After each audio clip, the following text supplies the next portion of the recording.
नमस्कार मित्रांनो, रंगांचा, आनंदाचा आणि नात्यांमधील गोडवा वाढवणारा सण म्हणजे धुलिवंदन. पण यंदा अनेकांच्या मनात एकच प्रश्न आहे, धुलिवंदन 3 मार्चला साजरं करायचं की 4 मार्चला? कारण होळीच्या आसपास चंद्रग्रहण येत असल्याची चर्चा आहे आणि त्यामुळे लोकांमध्ये संभ्रम निर्माण झाला आहे. आज आपण पंचांग, तिथी, ग्रहण आणि शास्त्रीय नियम यांच्या आधारावर हा गोंधळ पूर्णपणे दूर करणार आहोत. चंद्रग्रहण म्हणजे काय आणि त्याचा परिणाम कसा होतो? चंद्रग्रहण तेव्हा घडते जेव्हा पृथ्वी सूर्य आणि चंद्राच्या मध्ये येते आणि पृथ्वीची सावली चंद्रावर पडते. हिंदू धर्मशास्त्रानुसार ग्रहणकाळाला विशेष महत्त्व आहे. ग्रहण सुरू होण्यापूर्वी सूतक काळ लागतो. चंद्रग्रहणासाठी साधारण 9 तास आधीच सूतक सुरू होते. सूतक काळात शुभकार्य, पूजा, हवन, सणसमारंभ टाळले जातात.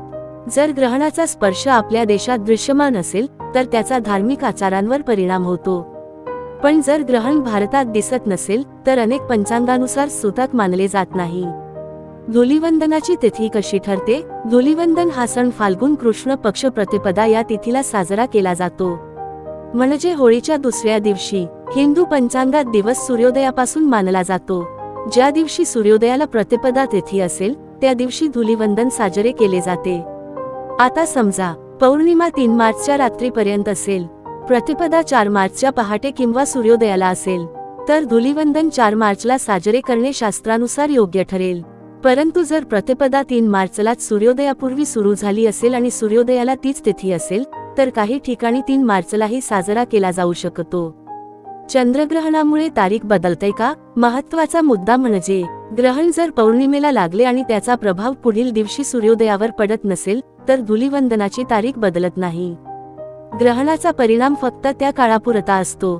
जर ग्रहण 3 मार्चच्या रात्री असेल आणि प्रतिपदा 4 मार्चला सूर्योदयाला असेल तर धुलिवंदन 4 मार्चलाच साजरे केले जाईल. धर्मशास्त्रानुसार सण तिथीनुसार साजरे करावेत. सूर्योदयाला असलेली तिथी ग्राह्य धरावी. ग्रहण भारतात दृश्यमान नसेल तर सूतक मानले जात नाही. म्हणून अंतिम निर्णय घेताना खालील गोष्टी तपासा. तुमच्या स्थानिक पंचांगातील तिथीची वेळ. ग्रहण भारतात दिसणार आहे का?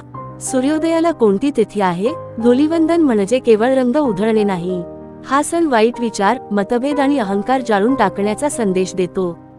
होळीच्या दिवशी अग्नी प्रज्वलित करून नकारात्मकता दूर केली जाते आणि दुसऱ्या दिवशी रंगांनी आनंद साजरा केला जातो.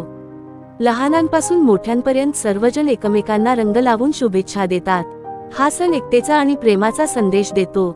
जर प्रतिपदा तिथी 4 मार्चला सूर्योदयाला असेल तर धुलिवंदन 4 मार्चलाच साजरे करणे योग्य राहील.